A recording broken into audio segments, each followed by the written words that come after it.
top 10 Linux commands that every developer needs to know. I can bet that you didn't know the last one. The first one is to list the content of the current directory. In order to do so, we use the ls command and we hit space on the keyboard. This will list all the directories and files in the current directory. The next command is to move into a directory. Let us move into the dev directory. So we do cd for change directory, and then you write the name of the directory and hit enter on your keyboard. This takes you to the directory.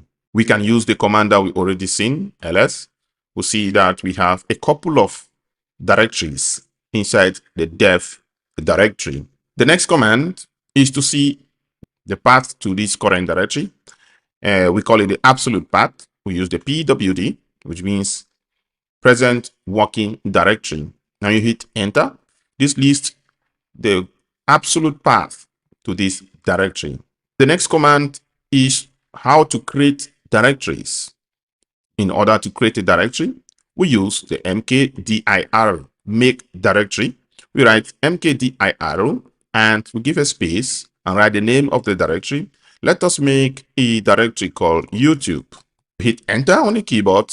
Now we have YouTube as a directory. Let us list the contents of this directory again. ls hit enter on your keyboard and you can see that we have YouTube. Compare it with this other directory here. Now we have YouTube added. You can also create a file. Let us move into the YouTube directory and let's list the content. There is nothing inside. We can create a file here called my name. To do that, we use the touch, like touching something, touch, and you give the name of the file, my name, txt. If you want to run these commands on your Windows computer, you should check out my video on how to install Git Bash for Windows. So to create this file, touch my name.txt.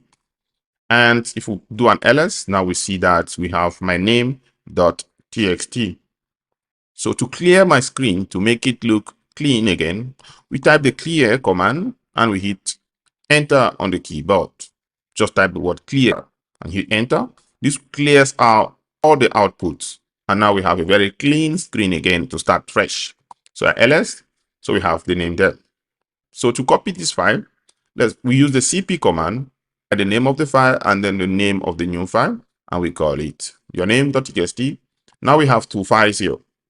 To rename a file, we use the mv command, which means move mv name.txt, and we call it names.txt.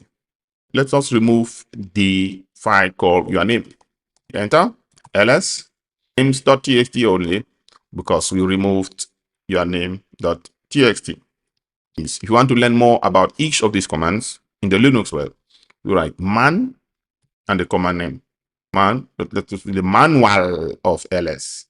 You hit enter and you'll see ls. It tells you the name of the command. It gives you a synopsis. These are all options that you can use with the ls command. And you can see a couple of them.